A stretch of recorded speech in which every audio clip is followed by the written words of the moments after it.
বেগুনটা এমন সুন্দর করে আজকে তোমাকে রান্না করে দেবো না, দেখবো মুখে স্বাদ লেগে থাকবে। বেগুনগুলোকে লম্বা লম্বা করে চিড়ে নিচ্ছি আঙুলের মতন, একেবারে আঙুলের মতন করে ফেলে নেব।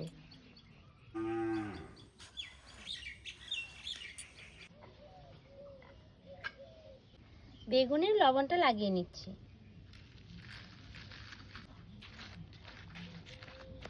বেগুন ভাজা করার জন্য মশলা তৈরি করে নিচ্ছি।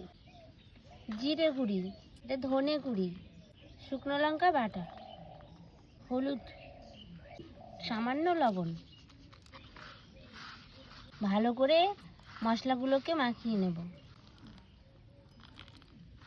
ভালো করে মশলা দিয়ে মাখিয়ে নিচ্ছি। এখন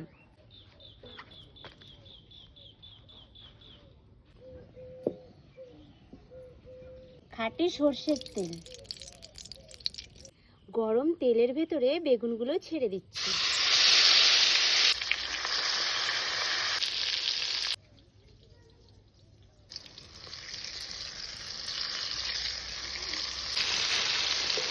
সুন্দরভাবে ভাজা হয়ে গেছে, এখন তুলে নিচ্ছি।